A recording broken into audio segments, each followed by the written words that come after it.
मेरे प्यारे देशवासियों,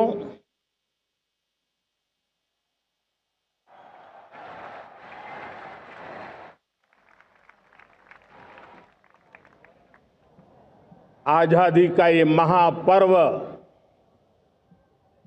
140 करोड़ संकल्पों का पर्व है। आजादी का ये पर्व सामूहिक सिद्धियों का गौरव का पल है और हृदय उमंग से भरा हुआ है। देश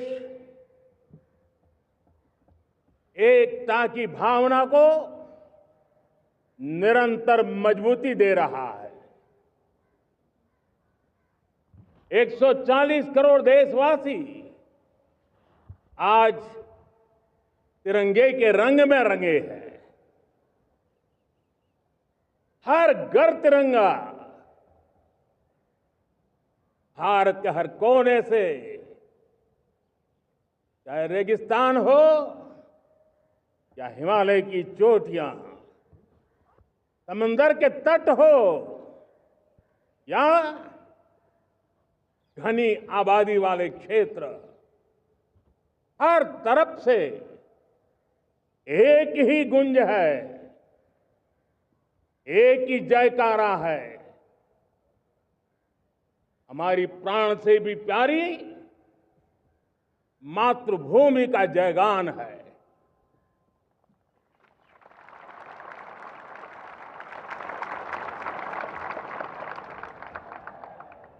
मेरे प्यारे देशवासियों, सन 47 में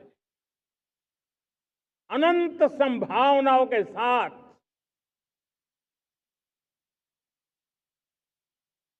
कोटि कोटि भुजाओं के सामर्थ्य के साथ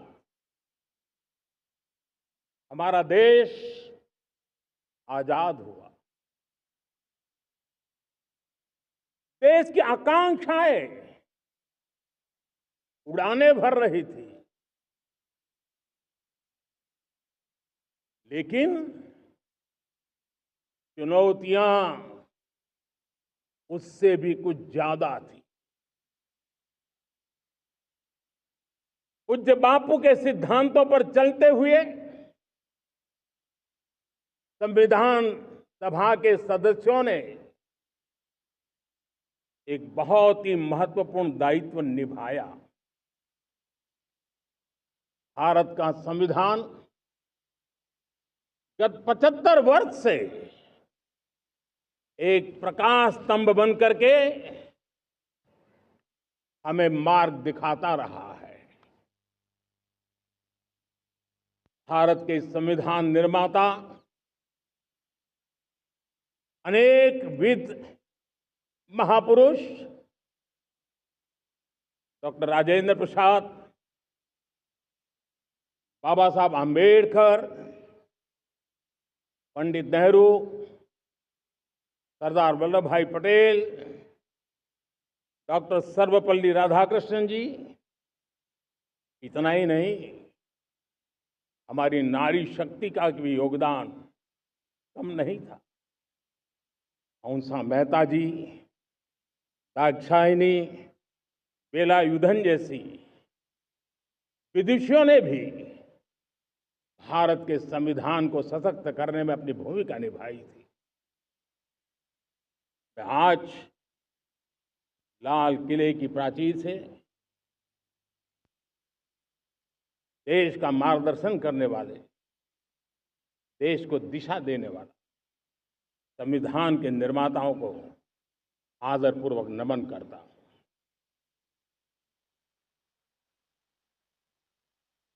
मेरे प्यारे देशवासियों, हम आज डॉक्टर श्यामा प्रसाद मुखर्जी की 125वीं जयंती भी मना रहे हैं। डॉक्टर श्यामा प्रसाद मुखर्जी भारत के संविधान के लिए बलिदान देने वाले देश के पहले महापुरुष थे। संविधान के लिए बलिदान, धारा 370 की दीवार गिराकर एक देश एक संविधान के मंत्र को जब हमने साकार किया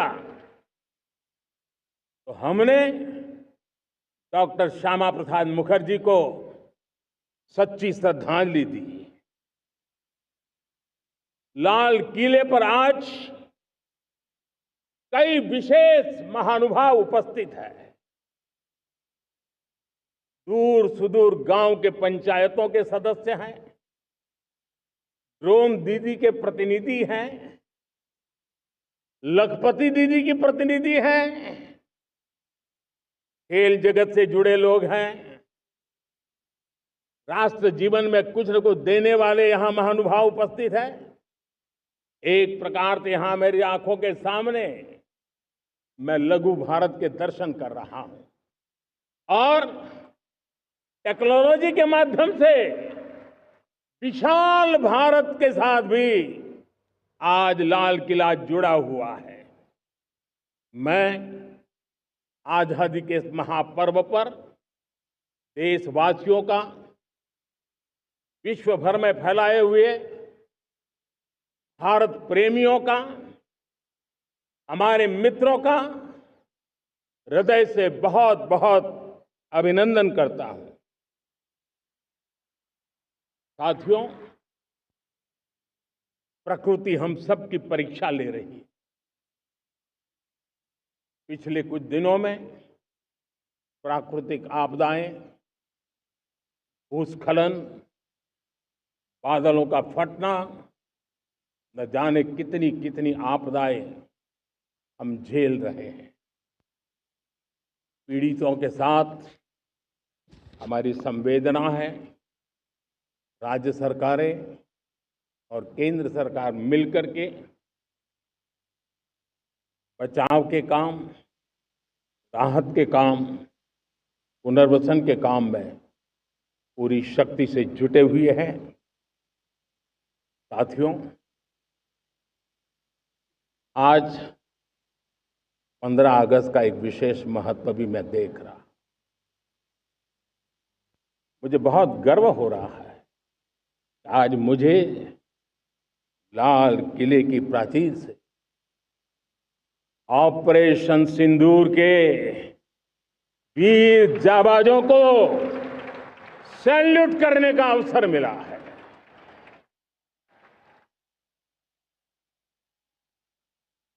हमारे वीर जाबाज सैनिकों ने दुश्मनों को उनकी कल्पना से परे सजा दी है।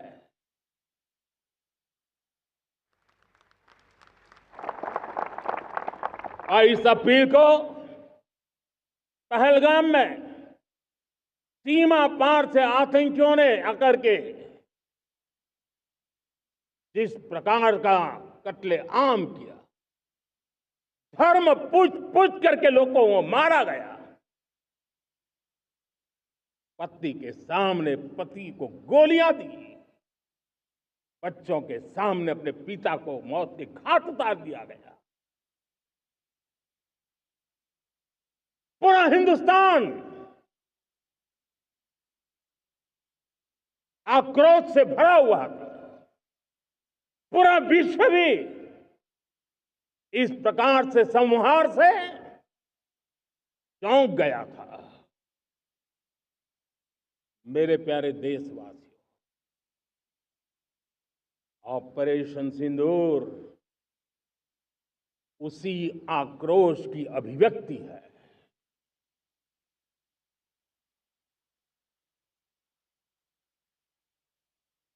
22 तारीख के बाद हमने हमारे सेना को खुली छूट दे दी। रणनीति वो तय करे, लक्ष्य वो तय करे, समय भी वो चुने। और हमारी सेना ने वो करके दिखाया जो कई दशकों तक कभी हुआ नहीं था। सैकड़ों किलोमीटर दुश्मन की धरती पर घुस करके आतंकी हेडक्वार्टर्स को मिट्टी में मिला दिया, आतंकी इमारतों को खंडहर बना दिया।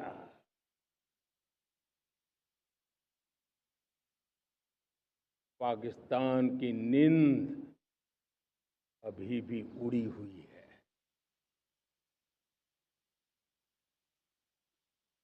पाकिस्तान में हुई तबाही इतनी बड़ी है कि रोज नए नए खुलासे हो रहे हैं, नई नई जानकारियां आ रही हैं। मेरे प्यारे देशवासियों, हमारा देश कई दशकों से आतंक को झेलता आया हुआ है। देश के सीने को छलनी कर दिया गया है। अब हमने एक न्यू नॉर्मल प्रस्थापित किया। आतंक को और आतंकी को पालने पोसने वालों को, आतंकियों को ताकत देने वालों को अब हम अलग अलग नहीं मानेंगे।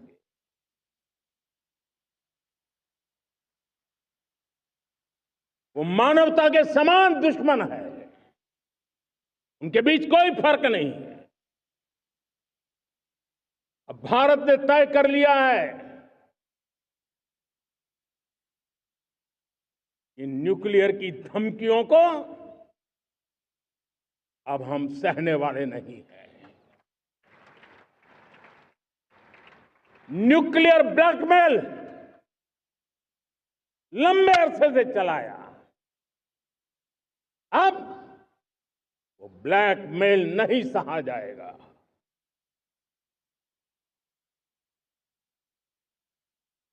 आगे भी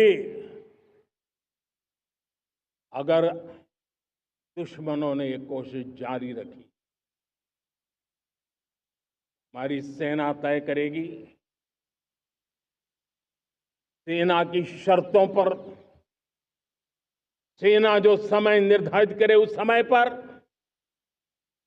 सेना जो तौर तरीके तय करे उस तौर तरीके से, सेना जो लक्ष्य तय करे उस लक्ष्य को अब हम अमल में ला करके रहने वाले हैं। हम मुंह तोड़ जवाब देंगे। मेरे प्यारे देशवासियों,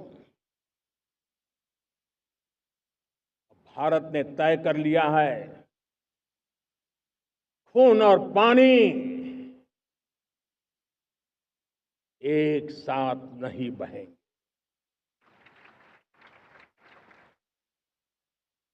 अब देशवासियों को भली भांति पता चला है कि सिंधु का समझौता कितना अन्यायपूर्ण है, कितना एक तरफा है।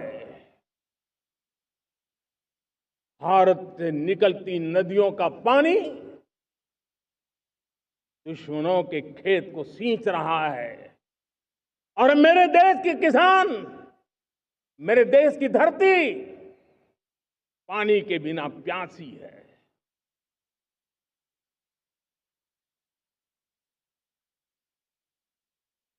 ये ऐसा समझौता था जिसने पिछले 7 दशक से मेरे देश के किसानों का अकल्पनीय नुकसान किया है।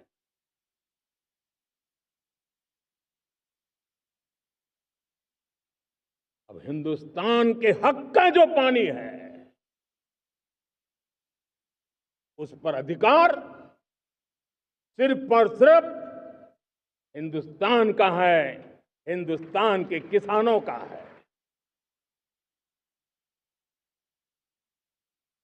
भारत कतई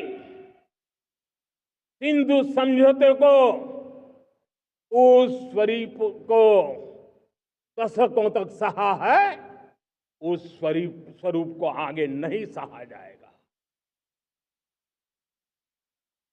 किसान हित में, राष्ट्र हित में ये समझौता हमें मंजूर नहीं है। मेरे प्यारे देशवासियों, आजादी के लिए असंख्य लोगों ने बलिदान दी, अपनी जवानी खपा दी, जेलों में जिंदगी गुजारी है, फांसी के तख्त पर लटके हैं, कुछ लेने पाने बनने के लिए नहीं, मां भारती के स्वाभिमान के लिए, कोटि कोटि जनों की आजादी के लिए, गुलामी की जंजीरों को तोड़ने के लिए। और मन में एक ही भाव था, स्वाभिमान। साथियों, गुलामी ने हमें निर्धन बना दिया, गुलामी ने हमें निर्भर भी बना दिया, औरों पर हमारी निर्भरता बढ़ती गई। हम सब जानते हैं, आजादी के बाद कोटि कोटि जनों के पेट भरना बड़ी चुनौती थी। कि यही मेरे देश के किसान हैं जिन्होंने खून पसीना एक करके देश के अन्न के भंडार भर दिए।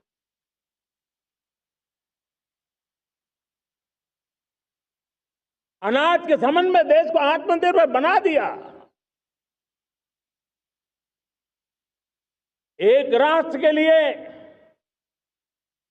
आत्मसम्मान की सबसे बड़ी कसौटी आज भी उसकी आत्मनिर्भरता है। और मेरे प्यारे देशवासियों, विकसित भारत का आधार भी है आत्मनिर्भर भारत।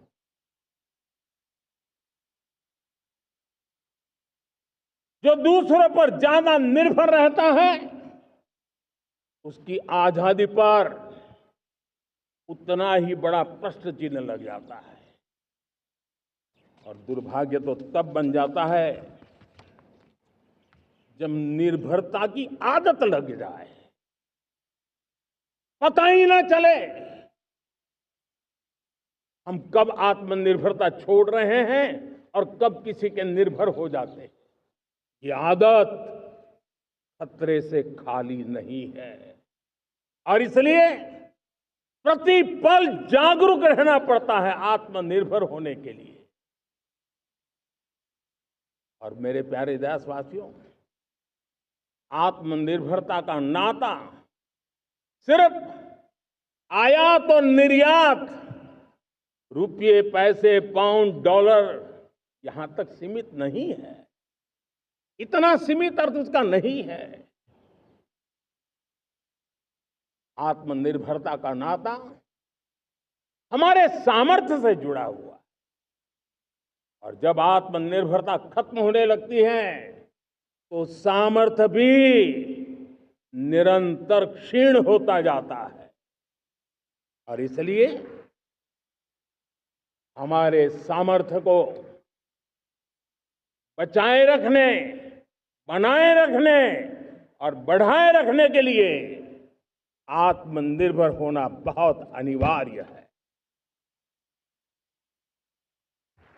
साथियों, हमने ऑपरेशन सिंदूर में देखा है मेड इन इंडिया की कमाल क्या थी। दुश्मन को पता तक न चला कि कौन से शस्त्रास्त्र है, ये कौन सा सामर्थ्य है जो पलक भर में उनको नष्ट कर रहा है। सोचिए, अगर हम आत्मनिर्भर होते न होते तो क्या ऑपरेशन सिंदूर इतनी त्वरित गति से हम कर पाते? पता नहीं कौन सप्लाई देगा नहीं देगा, साजो सामान मिलेगा नहीं मिलेगा, इसी की चिंता बनी रहती। लेकिन हमें मेड इन इंडिया की शक्ति हमारे हाथ में थी, सेना के हाथ में थी। इसलिए बिना चिंता, बिना रुकावट, बिना हिचकिचाहट हमारी सेना अपना पराक्रम करती रही। और ये पिछले 10 साल से लगातार डिफेंस के क्षेत्र में आत्मनिर्भरता पर हम एक मिशन लेकर के चले हैं, उसके नतीजे आज नजर आ रहे हैं। साथियों, मैं एक और विषय पर आपका ध्यान आकर्षित करना चाहता हूं। ये बात से कोई इनकार नहीं कर सकता कि 21वीं सदी टेक्नोलॉजी ड्रिवन सेंचुरी है। और जब टेक्नोलॉजी ड्रिवन है और इतिहास की तरफ नजर करें तो पता है, इतिहास गवाह है, जिन जिन देशों ने टेक्नोलॉजी में महारत हासिल की, वो देश विकास की ऊंचाइयों को पार कर गए, शिखर पर पहुंच गए। आर्थिक शक्ति नए पैमाने पर पहुंचती गई। हम जब टेक्नोलॉजी के अलग अलग आयामों की बात करते हैं तो मैं आपका ध्यान आकर्षित करता हूं सेमीकंडक्टर्स पे। उदाहरण के तौर पे बताता हूं, मैं यहां लाल किले से किसी सरकार की आलोचना करने के लिए खड़ा नहीं हुआ और नहीं मैं करना चाहता, लेकिन देश की युवा पीढ़ी को जानकारी होना भी उतना जरूरी है। हमारे देश में 50-60 साल पहले सेमीकंडक्टर को लेकर के फाइलें शुरू हुई। 50-60 साल पहले फैक्ट्री का विचार चालू हुआ। आप मेरे नौजवानों जानकर के हैरान हो जाएंगे, आज सेमीकंडक्टर जो पूरी दुनिया की एक ताकत बन गया है, 50-60 साल पहले वो विचार, वो फाइलें अटक गई, लटक गई, अटक गई। सेमीकंडक्टर के विचार की ही भ्रूण हत्या हो गई। 50-60 साल गवा दिए। हमारे बाद कई देश सेमीकंडक्टर में आज महारत हासिल करके दुनिया में अपनी ताकत को प्रस्थापित कर रहे हैं। साथियों, आज हमने उस बोझ से मुक्त होकर के मिशन मोड में सेमीकंडक्टर के काम को आगे बढ़ाया। 6 अलग अलग सेमीकंडक्टर के यूनिट्स जमीन पर उतर रहे हैं। 4 नए यूनिट्स को हमने ऑलरेडी हरी झंडी दिखा दी है, ग्रीन सिग्नल दे दिया है। और देशवासियों और मेरे खास करके नौजवानों और विश्व भर में भारत की टेक्नोलॉजी की ताकत को समझने वाले लोगों को भी कहना चाहूंगा, इसी वर्ष के अंत तक मेड इन इंडिया भारत की बनी हुई,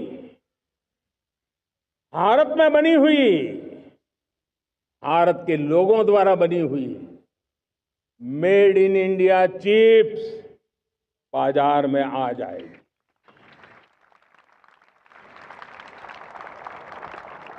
मैं दूसरा उदाहरण देना चाहता हूं। अब ऊर्जा के क्षेत्र में हम सब जानते हैं कि हम एनर्जी के लिए बहुत सारे देशों पर डिपेंडेंट है। पेट्रोल हो, डीजल हो, गैस हो, लाखों करोड़ रुपए हमें खर्च करके लाना पड़ता है। हमें इस संकट से देश को आत्मनिर्भर बनाना, ऊर्जा में आत्मनिर्भर बनाना बहुत जरूरी है। हमने बीड़ा उठाया और आज 11 वर्ष में सोलर एनर्जी 30 गुना बढ़ चुकी है। हम नए नए डैम बना रहे हैं ताकि हाइड्रो का विस्तार हो और हमें क्लीन एनर्जी की उपलब्ध हो। भारत मिशन ग्रीन हाइड्रोजन लेकर के आज हजारों करोड़ रुपए इन्वेस्ट कर रहा है। भविष्य की ऊर्जा को ध्यान में रख करके, ऊर्जा के क्षेत्रों को ध्यान में रख करके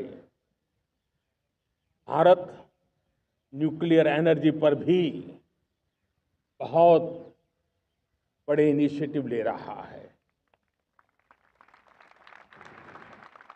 न्यूक्लियर एनर्जी में 10 नए न्यूक्लियर रिएक्टर तेजी से काम कर रहे हैं। 2047 तक, जो कि हमने विकसित भारत का लक्ष्य तय किया है, जब देश की आजादी के 100 साल होंगे, हम परमाणु ऊर्जा क्षमता 10 गुना से भी अधिक बढ़ाने का संकल्प लेकर के आगे बढ़ रहे हैं। मेरे प्यारे देशवासियों, रिफॉर्म एक निरंतर प्रक्रिया है।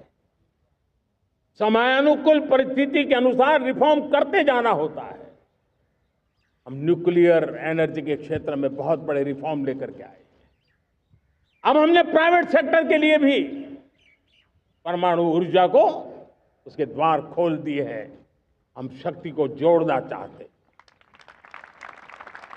मेरे प्यारे देशवासियों, दुनिया जब आज ग्लोबल वार्मिंग को लिए चिंता करती है, तब मैं विश्व को भी बताना चाहता हूं कि भारत ने तय किया था कि हम 2030 तक क्लीन एनर्जी भारत में 50% पहुंचा देंगे। ये लक्ष्य हमारा 2030 तक था।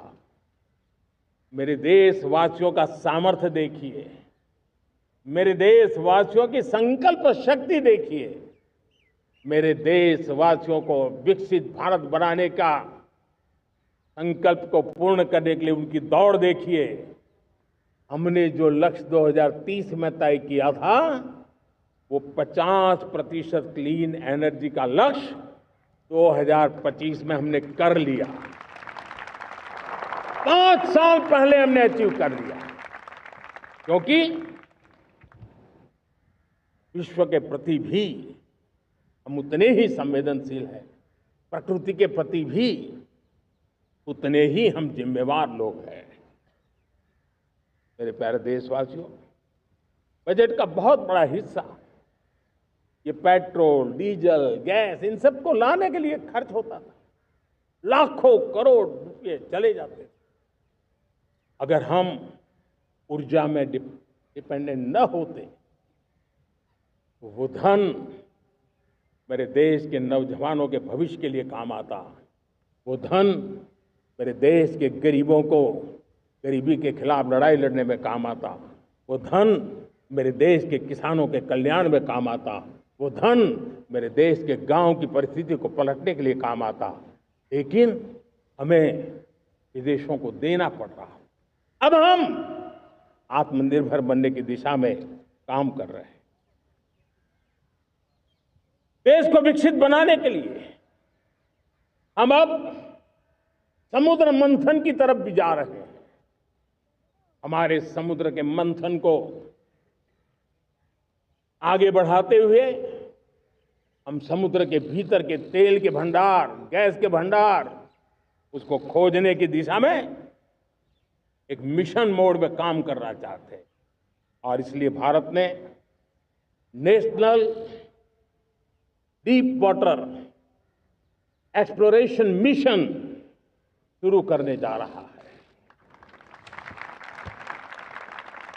ये ऊर्जा इंडिपेंडेंट बनने के लिए ये हमारी महत्वपूर्ण घोषणा है।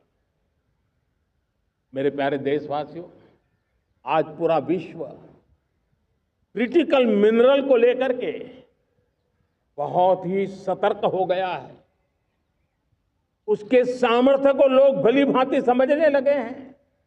कल तक जिस तरफ ज्यादा ध्यान नहीं था, वो आज सेंटर स्टेज पे है।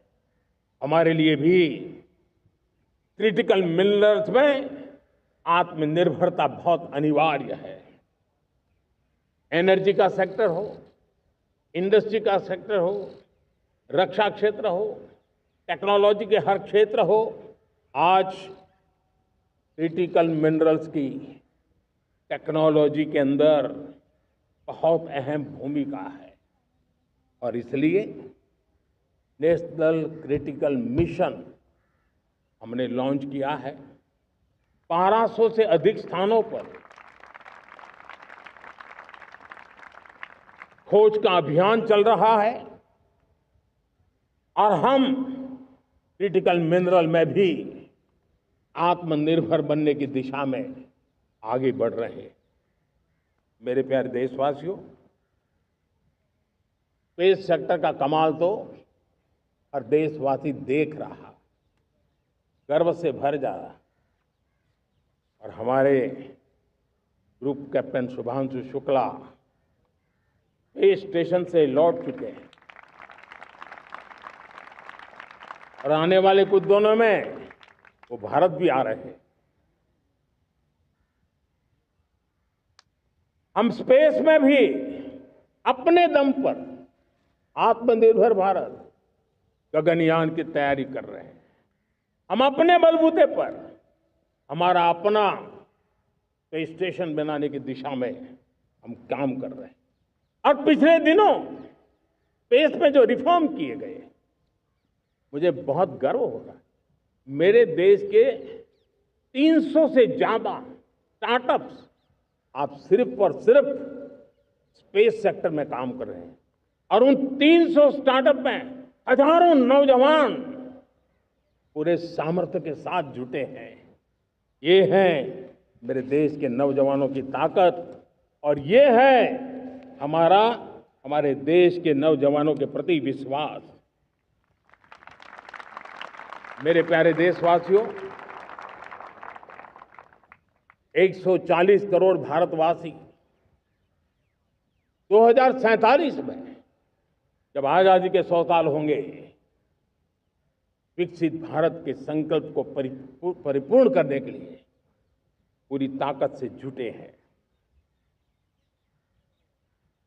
इस संकल्प की पूर्ति के लिए भारत आज हर सेक्टर में आधुनिक इकोसिस्टम तैयार कर रहा है और आधुनिक इकोसिस्टम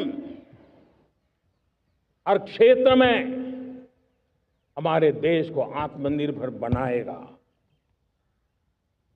आज मेरा लाल किले की प्राचीर से मेरे देश के युवा वैज्ञानिकों को, मेरे टैलेंटेड यूथ को, मेरे इंजीनियर्स को और प्रोफेशनल्स को और सरकार के हर विभागों को भी मेरा आह्वान है,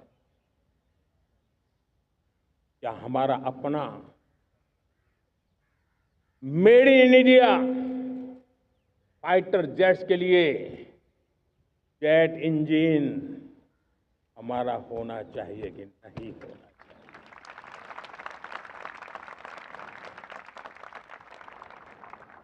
हम फार्मा ऑफ द वर्ल्ड माने जाते हैं। वैक्सीन में हम नए नए विक्रम स्थापित करते हैं, लेकिन क्या समय की मांग नहीं है? हम रिसर्च और डेवलपमेंट में और ताकत लगाएं, हमारे अपने पेटेंट हो, हमारी अपनी बनाई हुई मानव जात के कल्याण की सस्ते से सस्ती और सबसे कारगर नई नई दवाइयों की शोध हो, हर संकट में साइड इफेक्ट के बिना मानव जात के कल्याण में काम आए। बायो 3 पॉलिसी भारत सरकार ने बनाई है।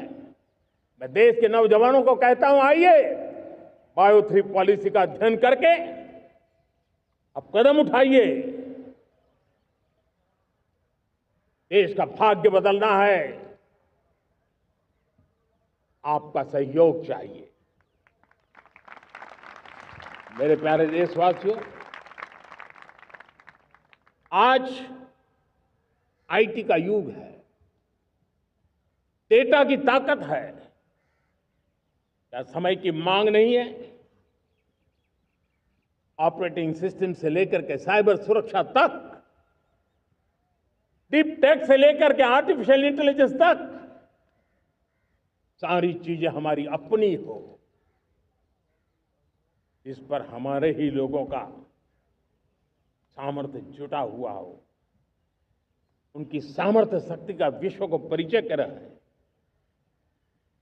साथियों, आज दुनिया में सोशल मीडिया कहो, बाकी प्लेटफॉर्म कहो,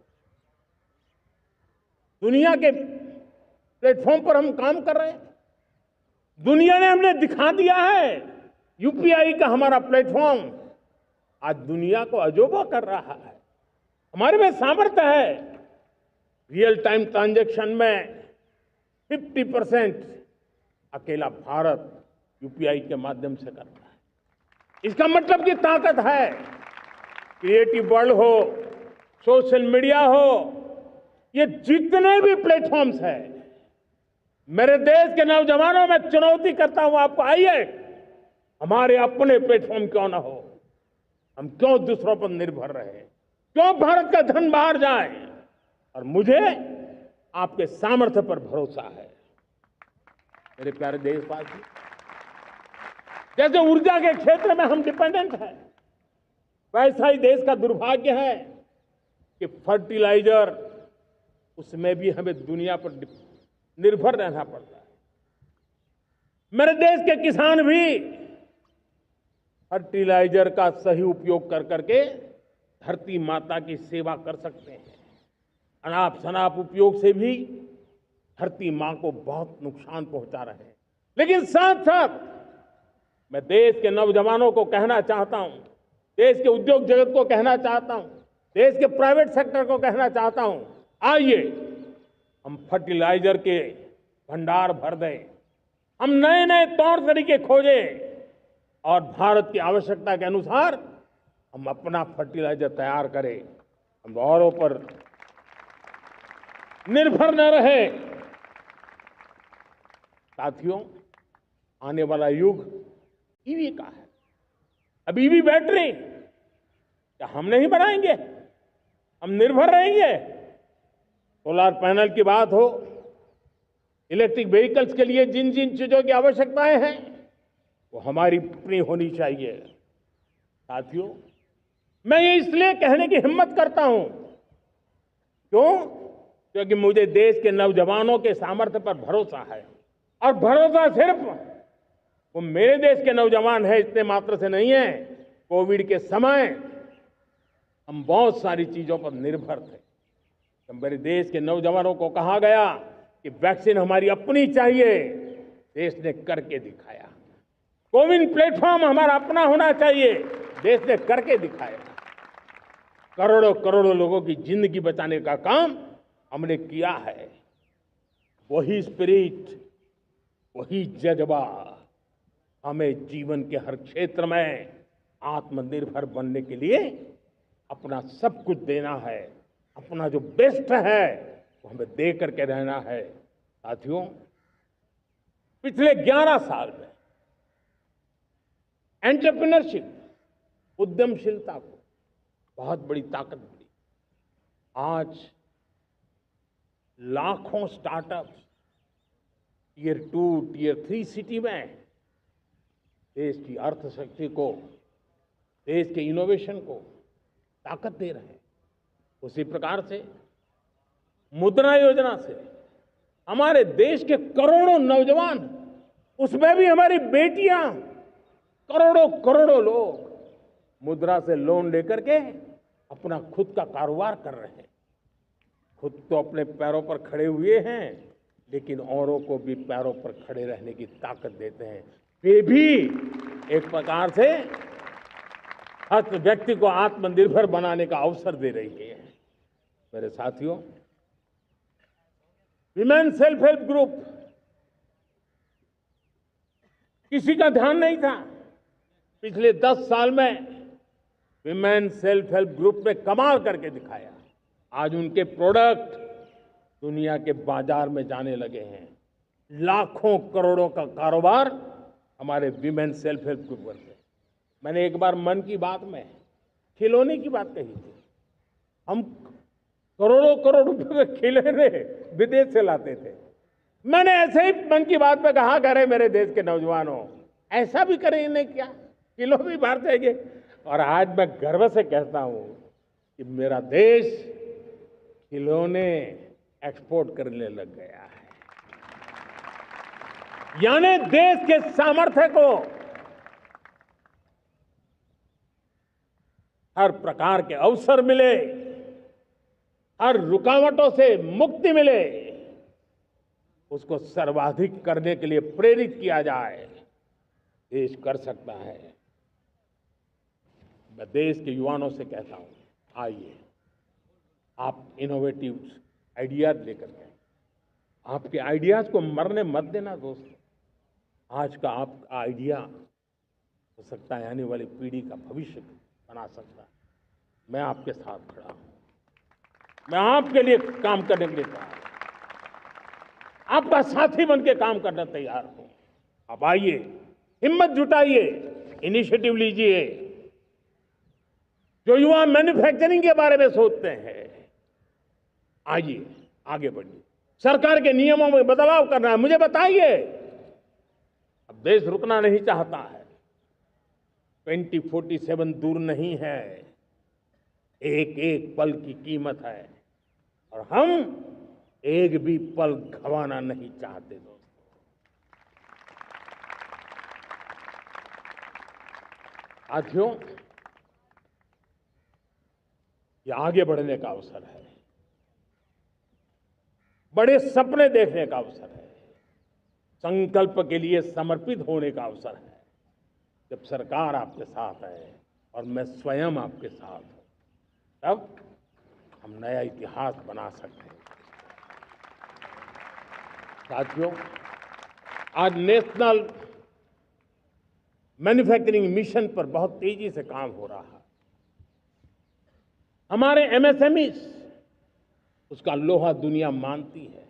ये दुनिया में बड़ी बड़ी चीजें बनती है ना, कुछ न कुछ तो औजार हमारे देश के एमएसएमईज के द्वारा जाते हैं, बड़े गर्व के साथ जाते हैं। लेकिन हम कॉम्प्रिहेंसिव इंटीग्रेटेड विकास की राह पर जाना चाहते हैं और इसलिए उनकी शक्ति बढ़े। और उसमें भी मैंने पहले एक बार लाल किले से कहा था, जीरो डिफेक्ट जीरो इफेक्ट। आज कहना चाहता हूं कि हमें विश्व बाजार में अपने सामर्थ्य का लोहा मनवाना है, तो हमें क्वालिटी में निरंतर नई ऊंचाइयों को पार करना। दुनिया क्वालिटी को स्वीकार करती है, हमारी गुणवत्ता सबसे ज्यादा हो और सरकार के भी प्रयास हो, रॉ मटेरियल की भी उपलब्धि हो, हमारी प्रोडक्शन की कॉस्ट कैसे कम हो, हम उसमें दम रह गए। और साथियों, हम सभी जो उत्पादन के क्षेत्र में लगे हैं, उन सब का मंत्र होना चाहिए, दाम कम लेकिन दम ज्यादा। हमारी हर प्रोडक्ट का दम ज्यादा हो लेकिन दाम कम हो। इस भाव को लेकर के हमें आगे बढ़ना है। मेरे प्यारे देशवासियों, आजादी के लिए अनगिनत लोगों ने बलिदान दिए हैं। मैंने पहले भी कहा, जवानी खपा दी, फांसी पे लटक गए। क्यों? स्वतंत्र भारत के लिए। 75-100 साल पहले का वो कालखंड याद कीजिए। पूरा देश स्वतंत्र भारत के मंत्र को लेकर के जीता था। आज समय की मांग है, स्वतंत्र भारत का मंत्र लेकर के जीने वालों ने हमें स्वतंत्र भारत दिया। आज 140 करोड़ देशवासियों का एक ही मंत्र होना चाहिए, समृद्ध भारत। अगर कोटि कोटि लोगों के बलिदान से स्वतंत्र भारत हो सकता है, तो कोटि कोटि लोगों के संकल्प से, पुरुषार्थ से, आत्मनिर्भर बनने से वोकल फॉर लोकल की बात करने से, स्वदेशी का मंत्र को जापने से समृद्ध भारत भी बन सकता है। वो पीढ़ी स्वतंत्र भारत के लिए खप गई थी, ये पीढ़ी समृद्ध भारत के लिए नए कदम उठाए, यही समय की मांग है। और इसलिए मैं आज बार बार आग्रह करता हूं और मैं देश के सभी इन्फ्लुएंसर्स को कहना चाहता हूं, इस मंत्र को आगे बढ़ाने में मेरी मदद कीजिए। मैं सभी राजनीतिक दलों को, राजनेताओं को सबसे कहता हूं कि आइए, ये किसी राजनीतिक दल का एजेंडा नहीं है, भारत हम सबका है। हम मिलकर के वोकल फॉर लोकल उस मंत्र को हर नागरिक के जीवन का मंत्र बनाएं। भारत में बनी हुई, भारत के नागरिकों के पसीने से बनी हुई वो चीजें जिसमें भारत की मिट्टी की महक हो और जो भारत के आत्मनिर्भर के संकल्प को ताकत देता हो, हम उसी को खरीदेंगे, हम उसी का उपयोग करेंगे। हम उस दिशा में आगे आए, यह हमारा सामूहिक संकल्प हो। देखते ही देखते हम दुनिया बदल देंगे दोस्तों। मैं आज हर छोटे मोटे व्यापारी को, दुकानदार से आग्रह करना चाहता हूं, आपकी भी जिम्मेवारी है। हम छोटे थे, हमने कभी बाजार में देखा नहीं था कि शुद्ध घी की दुकान, ऐसे ही लिखा जाता था घी की दुकान। लेकिन समय रहते लोग लिखने लगे शुद्ध घी की दुकान।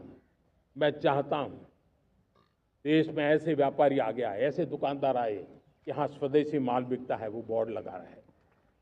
हम स्वदेशी का गर्व करने लगे। हम स्वदेशी मजबूरी में नहीं, मजबूती के साथ उपयोग करेंगे, मजबूती के लिए उपयोग करेंगे और जरूरत पड़ी तो औरों को मजबूर करने के लिए उपयोग करेंगे।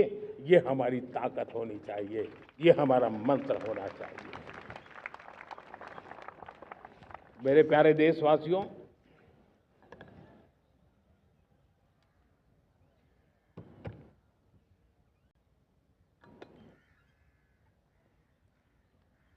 मुझे बहुत लंबे समय से सरकार में काम करने का अवसर मिला। मैंने कई सारे उतार चढ़ाव देखे हैं, सरकारों की मुसीबतों से भी मैं परिचित हूं, व्यवस्थाओं की मर्यादाओं से भी परिचित हूं। लेकिन उसके बावजूद भी हमारी जिम्मेवारी है कि हम किसी की लकीर को छोटी करने में अपनी ताकत बर्बाद न करें। मैं बड़े अनुभव से कहता हूं, किसी दूसरे की लकीर छोटी करने के लिए अपनी ऊर्जा हमें नहीं खपानी है। हमें पूरी ऊर्जा के साथ हमारी लकीर को लंबा करना है।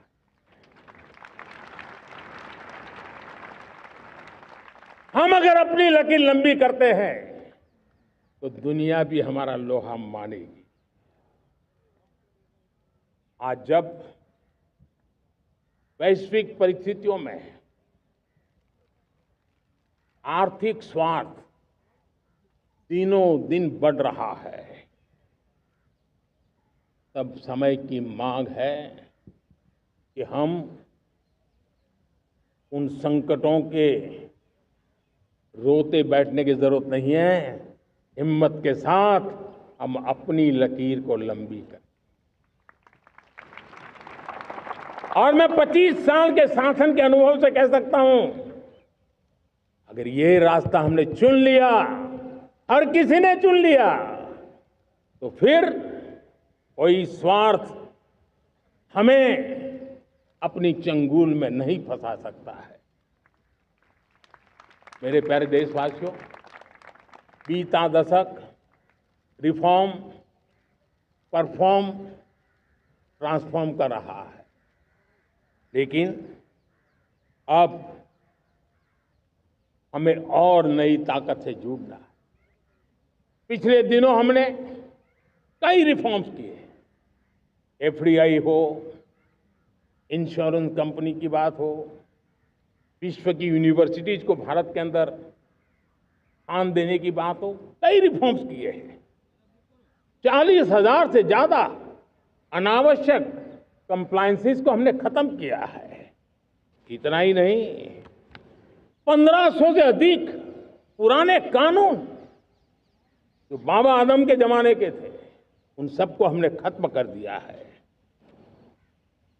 हमने दर्जनों कानूनों को सरल करने के लिए संसद में जाकर के जनता के हितों को सर्वोपरि रख करके बदलाव किए हैं। इस बार भी हो हल्ला के बीच लोगों तक बात पहुंची नहीं होगी, लेकिन एक बहुत बड़ा रिफॉर्म इनकम टैक्स एक्ट में हुआ है। करीब 280 से ज्यादा धाराएं हमने समाप्त करने का निर्णय किया है। और साथियों, सिर्फ आर्थिक मोर्चे पर ही रिफॉर्म नहीं, हमने नागरिक के जीवन को भी आसान बनाने के लिए रिफॉर्म किए।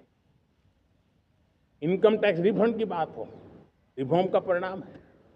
फेसलेस असेसमेंट की बात हो, रिफॉर्म का परिणाम है। 12 लाख तक आज इनकम टैक्स से मुक्ति दे देना, देश का जो भविष्य बनाने में उत्सुक है ऐसा मेरा मध्यम वर्ग का परिवार आज फूला नहीं समा रहा है।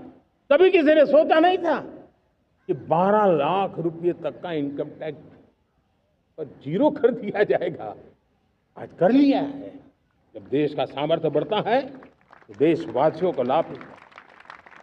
अंग्रेजों के जमाने से दंड संहिता में हम दबे पड़े थे, दंड का भय दिखा करके जीवन चल रहा था। 75 साल आजादी के ऐसे ही गए। हमने दंड संहिता को खत्म कर दिया, न्याय संहिता को ले आए हैं। न्याय संहिता में भारत के नागरिक के प्रति विश्वास का भाव है। भारत के नागरिक के अंदर अपनेपन का भाव है, संवेदनशीलताओं से भरा हुआ है। हमने रिफॉर्म की यात्रा को तेज करने के लिए बीड़ा उठाया। हम बहुत तेजी से आगे बढ़ना चाहते हैं। मैं चाहता हूं देशवासियों, देश के लिए कर रहा हूं, मैं मेरे लिए नहीं कर रहा हूं, किसी का बुरा करने के लिए नहीं कर रहा हूं। मेरे राजनीतिक दल, मेरे प्रतिस्पर्धी साथी भी देश की इस उज्जवल भविष्य के लिए आगे आए, हमारा साथ दें। स्ट्रक्चरल रिफॉर्म्स की बात हो, रेगुलेटरी रिफॉर्म्स की बात हो, पॉलिसी रिफॉर्म की चर्चा हो, प्रोसेस रिफॉर्म की चर्चा हो, प्रोसीड्यूरल रिफॉर्म्स करने की जरूरत हो, हर प्रकार के रिफॉर्म्स ये आज हमने मकसद बना करके चले हैं। और मेरे प्यारे देशवासियों, नेक्स्ट जनरेशन रिफॉर्म्स के लिए हमें एक टास्क फोर्स गठित करने का निर्णय किया है। ये टास्क फोर्स समय सीमा में इस काम को पूरा करे। वर्तमान नियम, कानून, नीतियां, रीतियां 21वीं सदी के अनुकूल, वैश्विक वातावरण में अनुकूल और भारत को 2047 में विकसित राष्ट्र बनाने के संदर्भ में नए सिरे से तैयार हो और उसका समय सीमा में अपना कार्य पूरा करने के लिए इस टास्क फोर्स की रचना की है। साथियों, ये रिफॉर्म के कारण जो नए लोग अपना भविष्य बनाने चाहते हैं उनको तो हिम्मत मिलेगी। हमारे स्टार्टअप्स हो, हमारे लघु उद्योग हो, हमारे गृह उद्योग हो, उन लोग उद्यमियों को उनकी कंप्लायंस कॉस्ट बहुत कम हो जाएगी और उसके कारण उनको एक नई ताकत मिलेगी। तो एक्सपोर्ट की दुनिया में उनको लॉजिस्टिक सपोर्ट के कारण, व्यवस्थाओं में बदलाव के कारण उनको एक बहुत बड़ी ताकत मिलेगी। साथियों, ऐसे ऐसे कानून है हमारे देश में, छोटी छोटी चीजों के लिए जेल में डालने के कानून है। आप हैरान हो जाएंगे, किसी ने नजर नहीं डाली। मैं पीछे लगा हूं, ये मेरे देश के नागरिकों को जेल में बंद करने वाले जो अनावश्यक कानून है वो खत्म होने चाहिए। हम संसद में पहले भी बिल लाए थे, इस बार भी लेके आए हैं। साथियों, इस दिवाली में आपकी डबल दिवाली का काम मैं करने वाला हूं। इस दिवाली में आपको एक बहुत बड़ा तोहफा देशवासियों को मिलने वाला है। पिछले 8 साल से हमने जीएसटी का बहुत बड़ा रिफॉर्म किया। पूरे देश में टैक्स के बर्डन को कम किया, टैक्स की व्यवस्थाओं को सरल किया और 8 साल के बाद समय की मांग है कि हम एक बार उसको रिव्यू करें। हमने एक हाई पावर कमेटी को बिठा करके रिव्यू शुरू किया, राज्यों से भी विचार विमर्श किया और मेरे प्यारे देशवासियों, हम नेक्स्ट जनरेशन जीएसटी रिफॉर्म्स लेकर के आ रहे हैं। ये दिवाली के अंदर आपके लिए तोहफा बन जाएंगे। सामान्य मानवीय की जरूरतों के टैक्स भारी मात्रा में कम कर दिए जाएंगे। बहुत बड़ी सुविधा बढ़ेगी। हमारे एमएसएमई, हमारे लघु उद्यमी, इनको बहुत बड़ा लाभ मिलेगा। रोजमर्रा की चीजें बहुत सस्ती हो जाएगी और उससे इकोनॉमी को भी एक नया बल मिलने वाला है। मेरे प्यारे देशवासियों, आज देश तीसरी बड़ी इकोनॉमी बनने के लिए समय तेज गति से आगे बढ़ रहा है।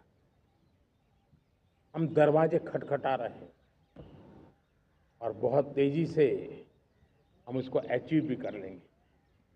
और कोई तो दिन होगा मैं आपके बीच आकर के लाल किले की प्राचीर से ये खबर भी सुनाऊंगा।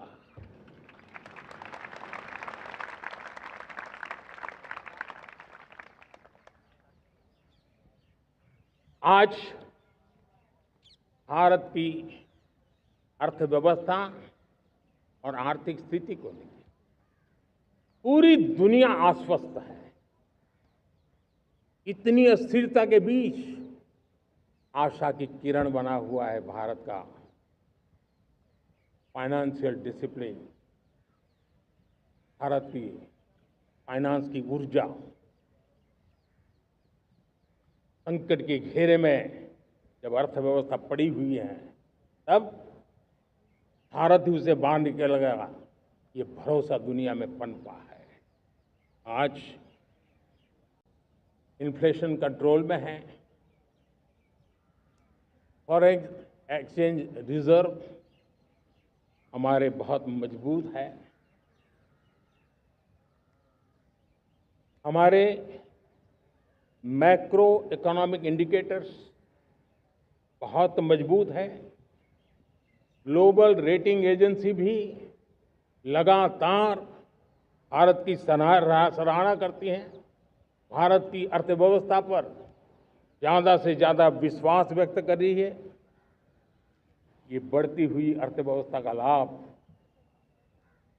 मेरे देश के गरीबों को मिले, मेरे देश के किसानों को मिले, मेरे देश की नारी शक्ति को मिले, मेरे देश के मध्यम वर्ग को मिले, मेरे देश की विकास धारा को ताकत देने वाला बने। उस दिशा में हम नए नए प्रयास करें। आज युवाओं के लिए नए नए सेक्टर्स में हमारे नौजवानों के लिए अवसर बन रहे हैं। स्किल डेवलपमेंट, स्वरोजगार, बड़ी बड़ी कंपनियों में इंटर्नशिप, इस पर एक बहुत बड़े स्तर पर अभियान चल रहा है। और इसलिए देश के नौजवानों, आज मैं आपके लिए भी एक खुश खबर लेकर के आया। मेरे देश के नौजवानों के लिए आया। आज 15 अगस्त है। आज 15 अगस्त के ही दिन मेरे देश के युवाओं के लिए 1 लाख करोड़ रुपए की योजना हम चालू कर रहे हैं, लागू कर रहे हैं। आज से प्रधानमंत्री विकसित भारत रोजगार योजना आज ही 15 अगस्त को लागू हो रही है। ये आपके लिए बहुत खुशखबरी है। इस योजना के तहत निजी क्षेत्र में पहली नौकरी पाने वाले नौजवान को, बेटे बेटी को 15,000 रुपया सरकार की तरफ से दिए जाएंगे। कंपनियों को भी नए रोजगार देने के अवसर जो भी ज्यादा जुटाएगा, उनको भी प्रोत्साहन राशि दी जाएगी। प्रधानमंत्री विकसित भारत रोजगार योजना करीब करीब 3.5 करोड़ नौजवानों को रोजगार के नए अवसर बनाएगी। मैं सभी नौजवानों को इसके लिए बहुत बहुत बधाई देता हूं। मेरे प्यारे देशवासियों, आज भारत में नारी शक्ति का लोहा हर कोई मानने लगा। बढ़ती इकोनॉमी की लाभार्थी हमारी नारी है, लेकिन बढ़ती इकोनॉमी को गति देने में भी हमारी नारी का बहुत बड़ा योगदान भी, हमारी मातृशक्ति का योगदान है, हमारी स्त्री शक्ति का योगदान है। स्टार्टअप से लेकर स्पेस सेक्टर तक हमारी बेटियां छाई हुई हैं, खेल के मैदान में छाई हुई हैं, फौज में चमक रही है।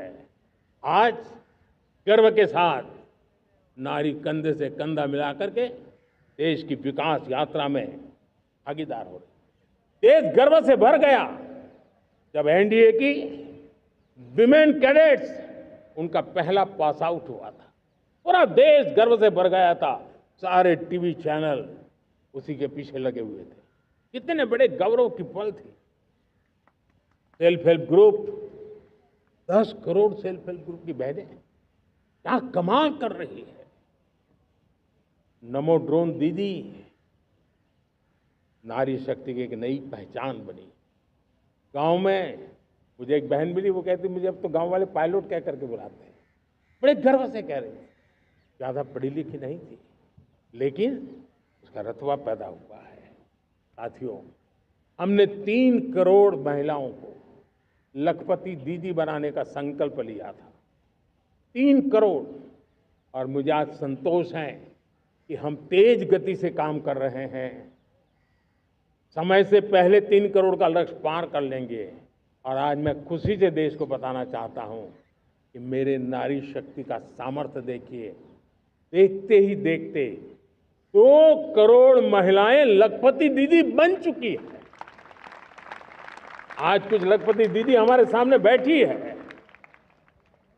ये है मेरे सामर्थ्य। और मेरा विश्वास है दोस्तों, भारत की विकास यात्रा में उनकी भागीदारी बढ़ने वाली। मेरे प्यारे देशवासियों, मेरे देश के किसानों का भारत की अर्थव्यवस्था में बहुत बड़ा योगदान है। भारत के किसानों की मेहनत रंग ला रही है। पिछले साल अनाज के उत्पादन में मेरे देश के किसानों ने के पुराने सारे विक्रम तोड़ दिए। ये सामर्थ्य है मेरे देश का। उतनी ही जमीन, लेकिन व्यवस्थाएं बदली, पानी पहुंचने लगा, अच्छे सीड्स मिलने लगे, किसानों को अच्छी सुविधाएं मिलने लगी, तो वो अपना सामर्थ्य देश के लिए बढ़ा रहा है। आज भारत दूध, दाल, जूट जैसे उत्पादन में नंबर 1 है दुनिया में। आज दुनिया का दूसरा सबसे बड़ा फिश प्रोड्यूसर। मेरे मछुआरा भाई बहनों की ताकत देखिए। फिश प्रोड्यूशन में दुनिया में हम दूसरे नंबर पर पहुंच चुके हैं। आज भारत चावल, गेहूं, फल और सब्जी के उत्पादन में भी दुनिया में दूसरे नंबर पर पहुंच चुका है। साथियों, आपको खुशी होगी, मेरे देश के किसान जो पैदावार देते हैं, आज वो उत्पादन दुनिया के बाजार में पहुंच रहा है। 4 लाख करोड़ रुपया एग्रो प्रोडक्ट का एक्सपोर्ट हुआ है। ये मेरे देश के किसानों ने हमें ताकत दिखाई है। हम छोटे किसान हो, पशुपालक हो, मछुआरे हो, देश के विकास की अनेक योजनाओं का लाभ आज हम उन तक पहुंचा रहे हैं। पीएम किसान सम्मान निधि हो, रेन वाटर हार्वेस्टिंग हो, सिंचाई की योजनाएं हो, क्वालिटी सीड्स हो, फर्टिलाइजर की आवश्यकता हो, हर क्षेत्र में आज और किसान को एक भरोसा हो गया है फसल बीमा का। वो साहसिक बना रहा, उसका परिणाम भी देश को मिल रहा है। जो पहले कल्पना की बात थी आज हकीकत बन गई है। देशवासियों, हमारे देश के पशुधन को बचाने के हमें कोविड की वैक्सीन मुफ्त में मिली, वो तो याद है, लेकिन हम पशुधन के लिए भी अब तक 125 डोज मुफ्त में पशुओं को लगा चुके हैं। फूट एंड माउथ डिसीज से मुक्ति पाने के लिए, जो हमारा यहाँ उत्तर भारत में उसे खुरपका मुंहपका बीमारी कहते हैं, उसे बचाने के लिए 125 करोड़ डोज हम लगा चुके हैं और मुफ्त में लगा चुके हैं। हम खेती के मामले में देश के वो जिले जहां के किसान औरों से पीछे रह गए, किसी न किसी कारण से 100 जिले ऐसे हैं जहां अपेक्षाकृत कम खेती है, और इसलिए हमने 100 जिले आइडेंटिफाई किए हैं पूरे देश में से, और वहां के किसानों को एम्पावर करना, किसानों को शक्ति देना, किसानों को मदद करने का एक अभियान चलाया है। और इसके लिए पीएम धन धान्य कृषि योजना का आरंभ किया है। पीएम धन धान्य कृषि योजना वो देश के 100 जिले जहां थोड़ी सी भी मदद कर देंगे तो वहां का किसान भी भारत के अन्य किसानों की बराबरी कर देगा। मेरे प्यारे देशवासियों, भारत के किसान, भारत के पशुपालक, भारत के मछुआरे, ये हमारी सबसे बड़ी प्राथमिकता है। भारत के किसान, भारत के मछुआरे, भारत के पशुपालक, उनसे जुड़ी किसी भी अहितकारी नीति के आगे मोदी दीवार बन के खड़ा है।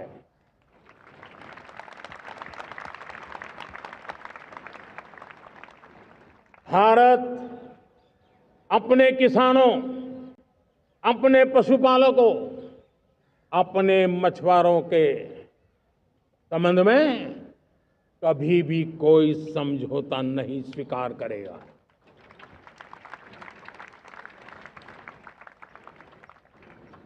प्यारे देशवासियों, गरीबी क्या होती है मुझे किताबों में पढ़ना नहीं पड़ा है, मैं जानता।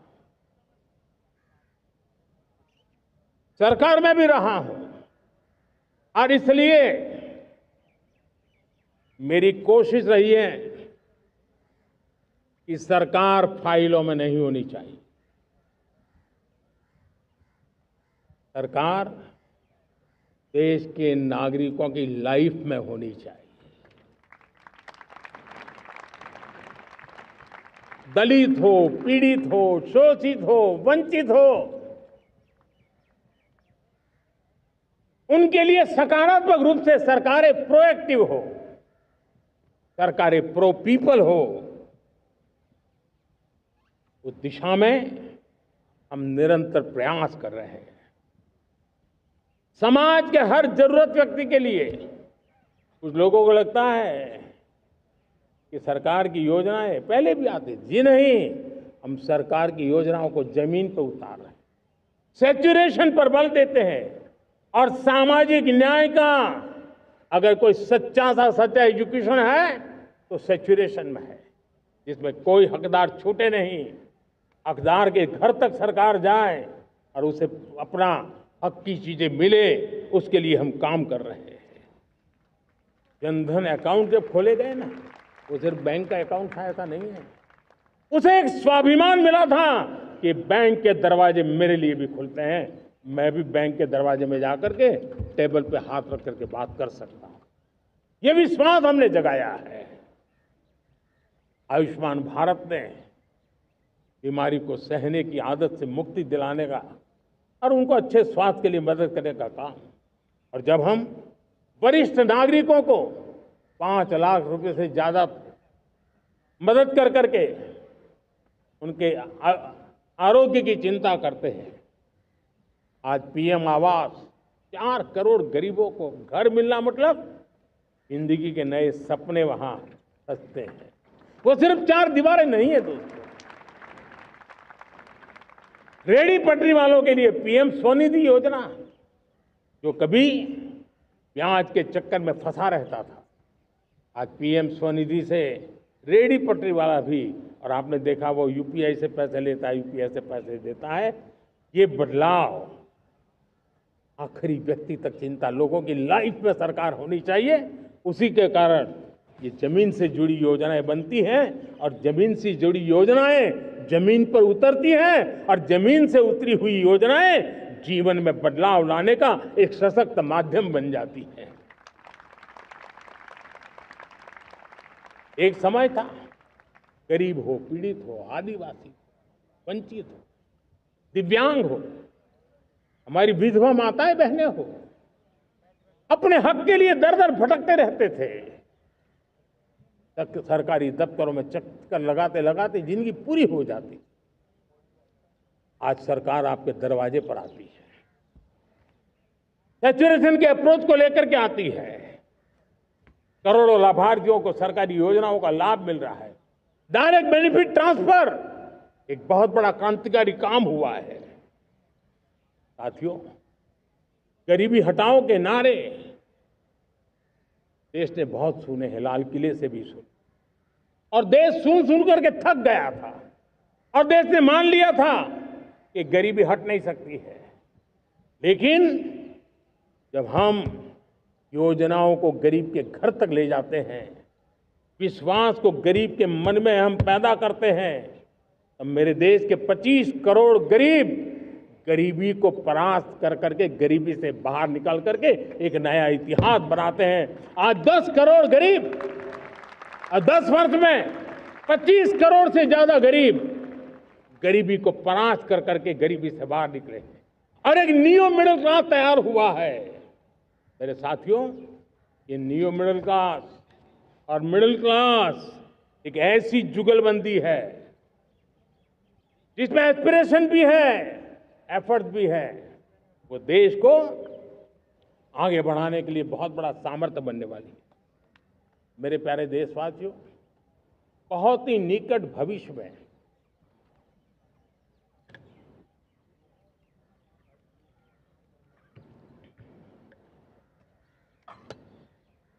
मेरे प्यारे देशवासियों, बहुत ही निकट भविष्य में महान समाज सुधारक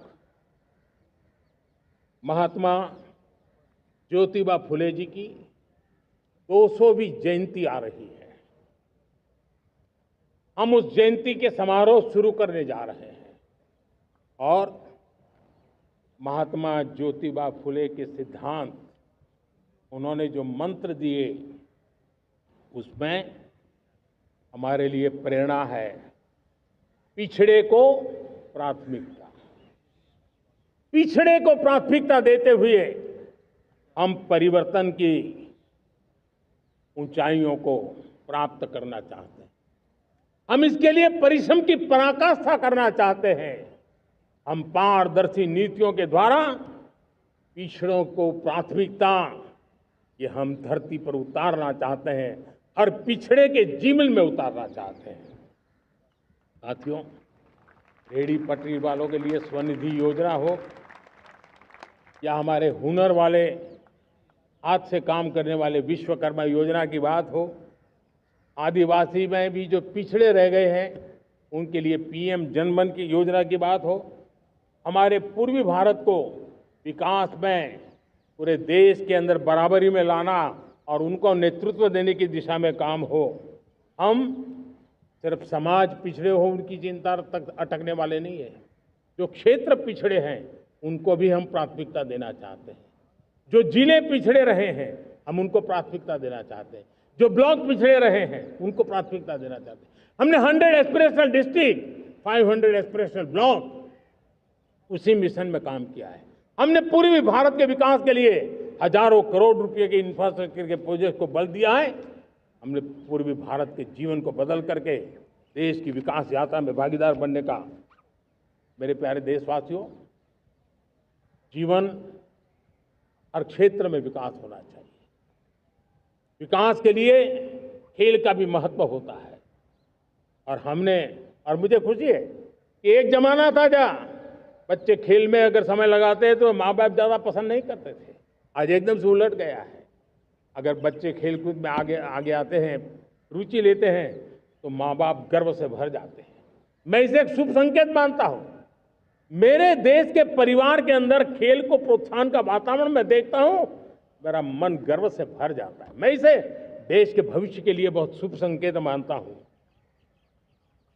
और साथियों, इस खेल को बढ़ावा देने के लिए हमने नेशनल स्पोर्ट्स पॉलिसी, कई दशकों के बाद हम देश में खेलो भारत नीति को लेकर के आए हैं, ताकि एक खेल जगत का सर्वांगीण विकास का प्रयास हो।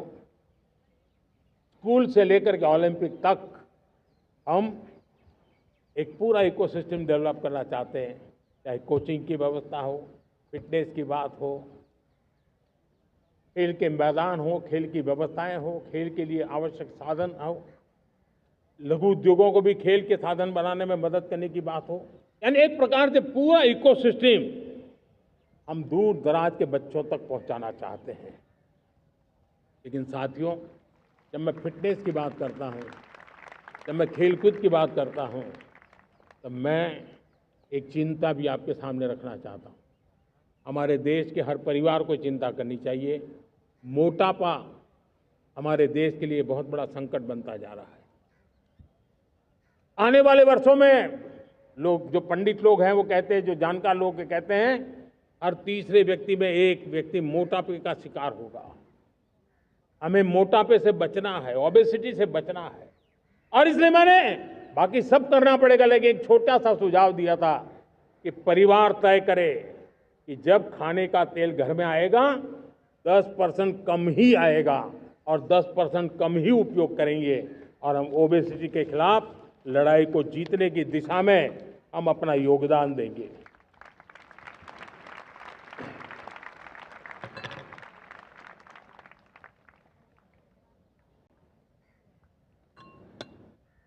मेरे प्यारे देशवासियों, हमारा देश भाग्यवान है। हजारों साल की विरासत के हम धनी हैं, और वो हमें निरंतर ऊर्जा मिलती है, प्रेरणा मिलती है, त्याग और तपस्या की राह मिलती है। आज गुरु तेग बहादुर, यह वर्ष गुरु तेग बहादुर जी का 350वां शहीदी वर्ष है। देश की संस्कृति की रक्षा, भारत के मूल्यों की रक्षा के लिए उन्होंने अपना सब कुछ न्योछावर कर दिया। मैं आज उनको नमन करता हूं। साथियों, हमारी संस्कृति की ताकत हमारी विविधता है। हम विविधता को सेलिब्रेट करना चाहते हैं। हम विविधता को सेलिब्रेट करने की आदत बनाना चाहते हैं। यह हमारा गौरव है कि हमारा भारत माँ का ये बगीचा कितने विविध प्रकार के फूलों से सजा हुआ है, कितनी विविधताएं हैं। ये विविधता हमारे लिए एक बहुत बड़ा, हमारी विरासत है, बहुत बड़ा गौरव है। हमने प्रयागराज के महाकुंभ में देखा भारत की विविधता को कैसे जिया जाता है। एक स्थान पर करोड़ों लोग, एक ही भाव, एक ही प्राण, एक ही प्रयास, दुनिया के लिए बहुत बड़ा अजूबा है। महाकुंभ की वो सफलता भारत की एकता की, भारत के सामर्थ्य की दुहाई देती है। साथियों, हमारा देश भाषाओं की विविधता से बहुत ही भरा हुआ है, पुलकित है। और इसीलिए हमने मराठी, असमिया, बांग्ला, पाली, प्राकृत को क्लासिकल लैंग्वेज का दर्जा दिया है। और मेरा मत है हमारी भाषाएं जितनी विकसित होगी, हमारी सभी भाषाएं जितनी समृद्ध होगी, हमारे नॉलेज के सिस्टम को भी उतना ही बल मिलने वाला है। और हमारी वो ताकत है, आज जब डेटा का जमाना है ना, तो ये ताकत दुनिया के लिए भी बड़ी ताकत बन सकती है। इतना सामर्थ्य हमारी लैंग्वेज में। हमें हमारी सभी भाषाओं पर गर्व होना चाहिए। हमारी सभी भाषाओं के विकास के लिए हर किसी ने बनते हुए प्रयास करना चाहिए। साथियों, पांडुलिपि में हमारे ज्ञान के भंडार पड़े हैं, लेकिन उसके प्रति उदासीनता रही है। इस बार हमने ज्ञान भारतम योजना के तहत देश भर में जहां भी हस्तलिखित ग्रंथ है, जहां पांडुलिपियां हैं, सदियों पुराने जो दस्तावेज हैं, उनको खोज खोज करके आज की टेक्नोलॉजी का उपयोग करते हुए उस ज्ञान की समृद्धि को आने वाली पीढ़ियों के लिए काम आए, उस दिशा में काम कर रहे हैं। मेरे प्यारे देशवासियों, हमारा स्पष्ट मत है, ये देश सिर्फ सरकारें नहीं बनाती है, ये देश राज सत्ता पर विराजमान लोग ही नहीं बनाते हैं, ये देश शासन की धुरा संभालने वाले नहीं बनाते हैं। ये देश बनता है कोटि कोटि जनों के पुरुषार्थ से, ऋषियों के, मुनियों से, वैज्ञानिकों के, शिक्षकों के, किसानों के, जवानों के, सेना के, मजदूरों के, हर किसी के प्रयास से देश बनता है। हर किसी का योगदान होता है, व्यक्ति का भी होता है, संस्थाओं का भी होता है। आज मैं बहुत गर्व के साथ एक बात का जिक्र करना चाहता हूं। आज से 100 साल पहले एक संगठन का जन्म हुआ, राष्ट्रीय स्वयंसेवक संघ। 100 साल की राष्ट्र की सेवा एक बहुत ही गौरवपूर्ण स्वर्णिम पृष्ठ है। व्यक्ति निर्माण से राष्ट्र निर्माण के संकल्प को लेकर के 100 साल तक मां भारती का कल्याण का लक्ष्य लेकर के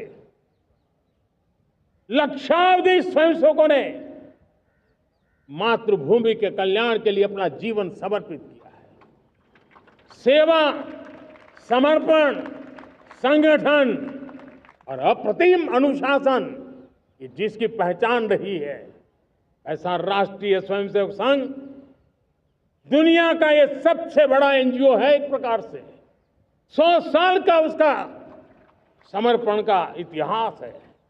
आज लाल किले की प्राचीर से 100 साल की इस राष्ट्र सेवा की यात्रा में योगदान करने वाले सभी स्वयंसेवकों को आदरपूर्वक स्मरण करता हूं और देश गर्व करता है राष्ट्रीय स्वयंसेवक संघ की इस 100 साल की भव्य समर्पित यात्रा को, और हमें प्रेरणा देता रहेगा।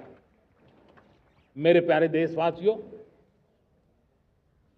हम समृद्धि की ओर जा रहे हैं, लेकिन समृद्धि का रास्ता सुरक्षा से गुजरता है।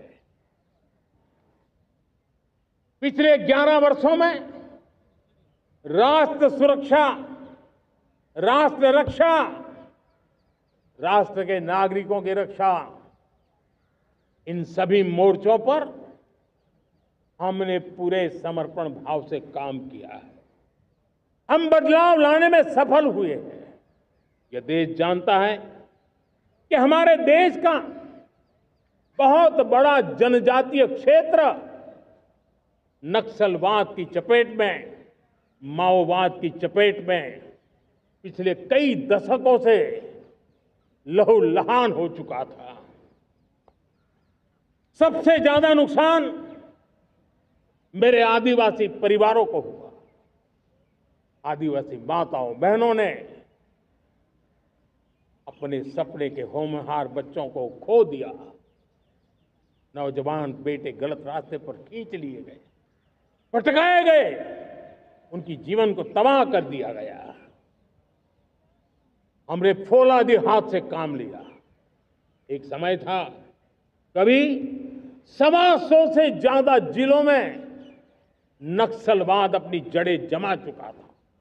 माओवाद की चंगुल में हमारे जनजातीय क्षेत्र, हमारे जनजातीय नौजवान फंसे हुए थे और आज 125 जिलों में से कम होते होते हम 20 पर ले आए हैं। उन जनजातीय समाज की सबसे बड़ी हमने सेवा की है। और आप देखिए, एक जमाना था जब बस्तर को याद करते ही माओवाद, नक्सलवाद, बम बंदूक की आवाज सुनाई देती थी। उसी बस्तर में माओवाद नक्सल से मुक्त होने के बाद जब बस्तर के नौजवान ओलंपिक करते हैं, हजारों नौजवान भारत माता की जय बोल करके खेल के मैदान में उतरते हैं, पूरा वातावरण उत्साह से भर जाता है। ये बदलाव देख रहा है। जो क्षेत्र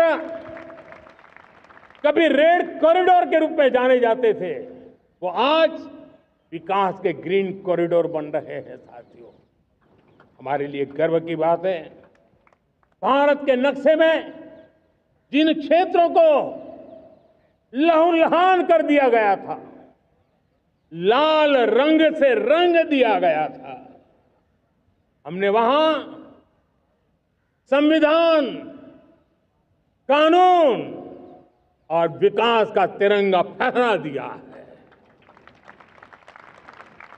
मेरे प्यारे देशवासियों,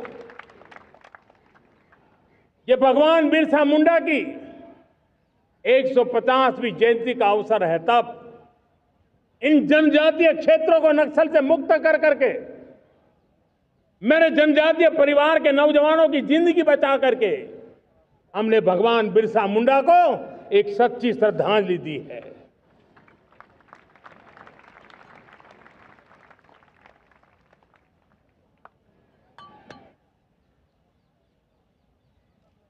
मेरे प्यारे देशवासियों, मैं आज देश के सामने एक चिंता, एक चुनौती के संबंध में आगाह करना चाहता हूं। षड्यंत्र के तहत, सोची समझी साजिश के तहत देश की डेमोग्राफी को बदला जा रहा है। एक नए संकट के बीज बोए जा रहे हैं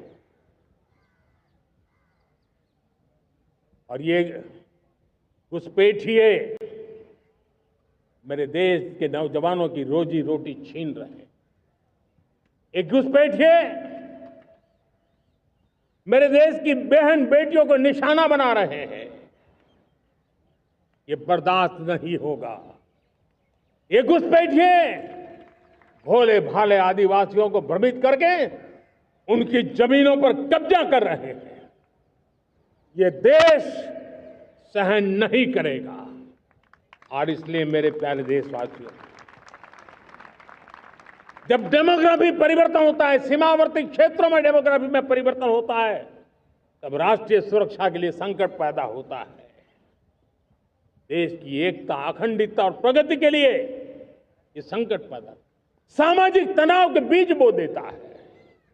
और कोई देश अपना देश घुसपैठियों के हवाले नहीं कर सकता है। दुनिया का कोई देश नहीं कर सकता है, तो हम भारत को कैसे कर सकते हैं?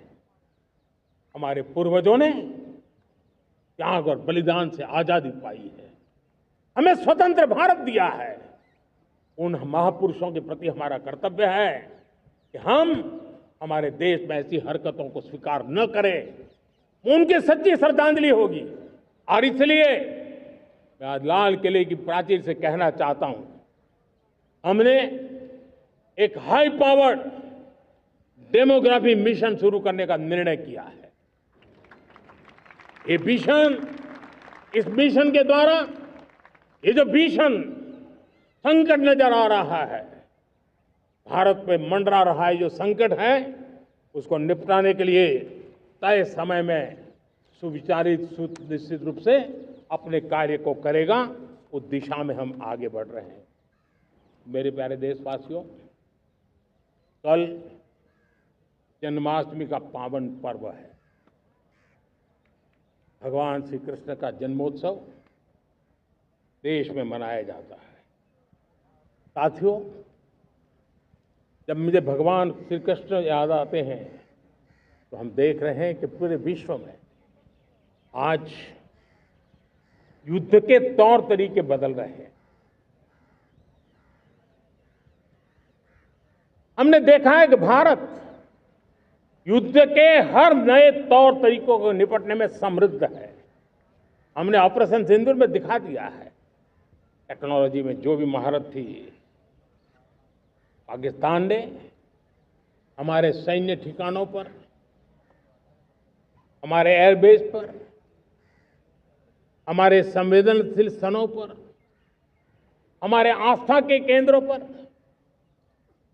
हमारे नागरिकों पर मिसाइल्स, ड्रोन अनगिनत मात्रा में उन्होंने वार किया।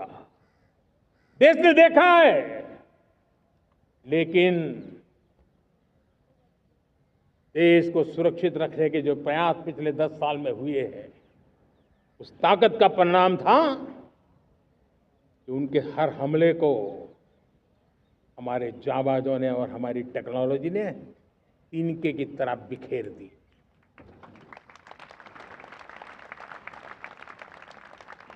रत्ती भर नुकसान नहीं कर पाए। और इसलिए जब युद्ध के मैदान में टेक्नोलॉजी का विस्तार हो रहा है, टेक्नोलॉजी हावी हो रही है, तब राष्ट्र की रक्षा के लिए, देश के नागरिकों की सुरक्षा के लिए हमें भी, हमने जो आज महारत पाई है, वो महारत का और विस्तार करने की जरूरत है। हमने आज जो महारत पाई है, उसको लगातार अपग्रेड करते रहने की आवश्यकता है। और इसलिए साथियों, मैंने एक संकल्प लिया है, मुझे आपके आशीर्वाद चाहिए, कोटि कोटि देशवासियों के आशीर्वाद चाहिए। क्योंकि समृद्धि कितनी ही क्यों न हो, अगर सुरक्षा के प्रति उदासीनता बरतते हैं तो समृद्धि भी किसी काम की नहीं रहती। और इसलिए सुरक्षा का महत्व बहुत बड़ा है। और इसलिए मैं आज लाल किले की प्राचीर से कह रहा हूं, आने वाले 10 साल में 2035 तक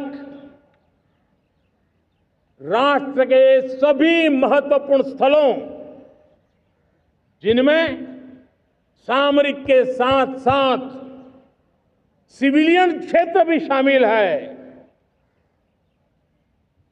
जैसे अस्पताल हो, रेलवे हो, जो भी आस्था के केंद्र हो, उन्हें टेक्नोलॉजी के नए प्लेटफॉर्म द्वारा पूरी तरह सुरक्षा का कवच दिया जाएगा। ये सुरक्षा का कवच लगातार विस्तार होता जाए, देश का हर नागरिक सुरक्षित महसूस करे। किसी भी प्रकार की टेक्नोलॉजी हम पर वार करने आ जाए, हमारी टेक्नोलॉजी उससे बेहतर सिद्ध हो। और इसलिए आने वाले 10 साल 2035 तक मैं ये राष्ट्रीय सुरक्षा कवच का विस्तार करना चाहता हूं, मजबूती देना चाहता हूं, आधुनिक बनाना चाहता हूं। और इसलिए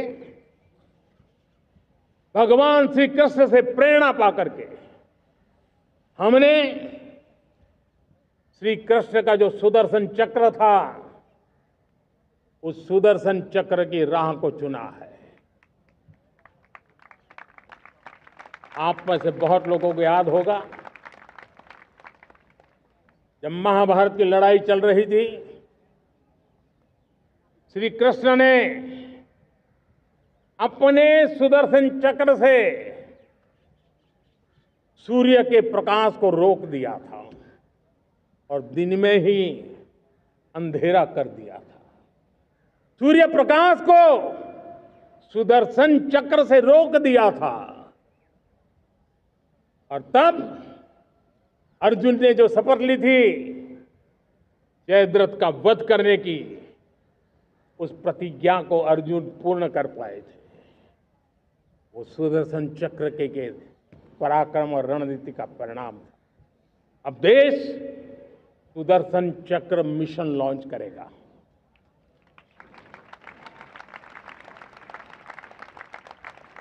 ये मिशन सुदर्शन चक्र एक पावरफुल वेपन सिस्टम दुश्मन के हमले को न्यूट्रलाइज तो करेगा ही करेगा, लेकिन कई गुना ज्यादा दुश्मन पर हिट बैक करेगा।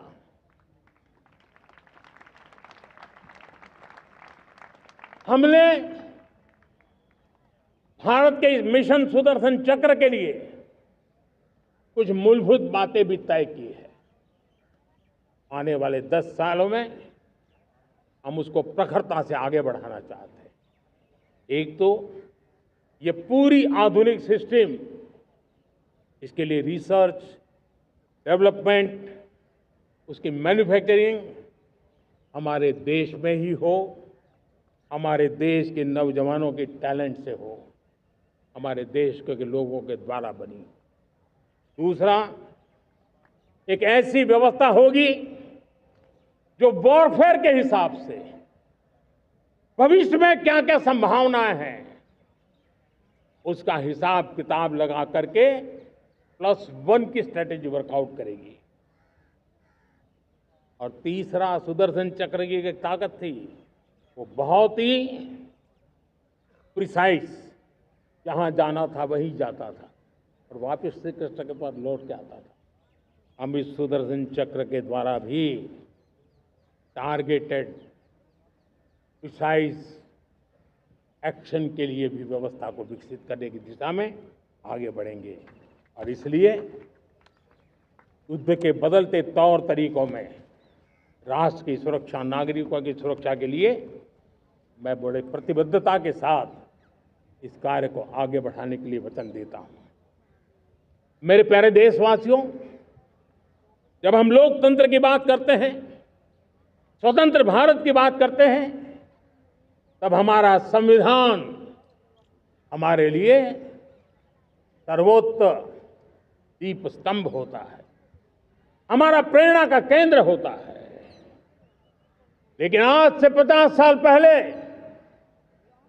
भारत के संविधान का गला घोंट दिया गया था, भारत के संविधान के पीठ पे छुरा भोंक दिया गया था, देश को जेल खाना बना दिया गया था, आपातकाल लगा दिया गया था, इमरजेंसी थोप दी गई थी। इमरजेंसी के 50 साल हो रहे। देश की किसी भी पीढ़ी ने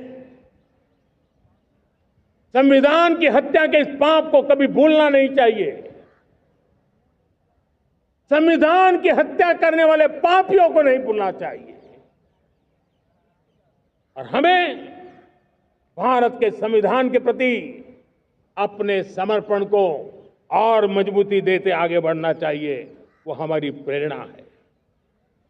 मेरे प्यारे देशवासियों, मैंने इसी लाल किले से पंच प्रण की बात कही थी।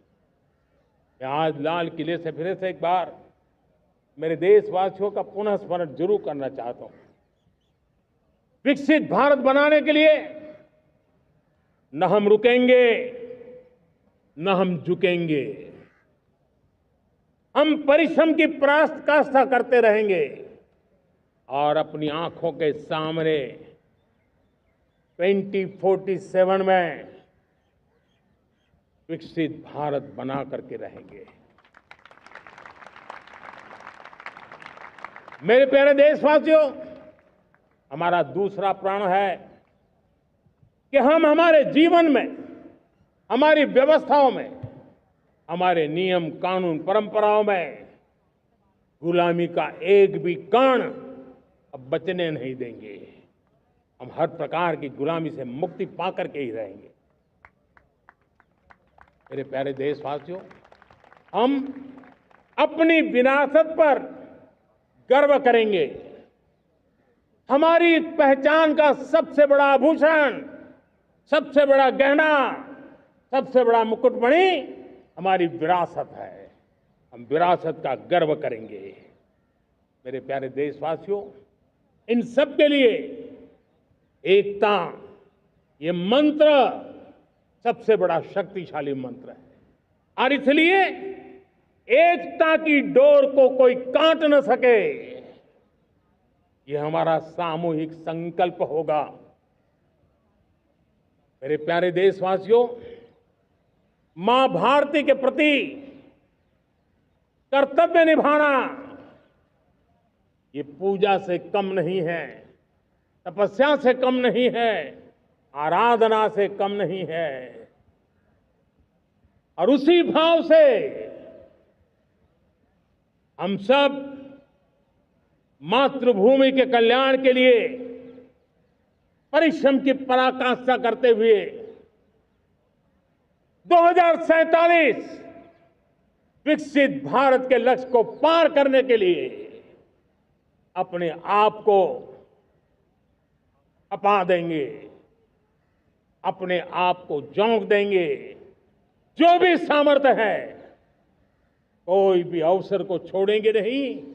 इतना ही नहीं, नए अवसरों को निर्माण करेंगे और निर्मित करने के बाद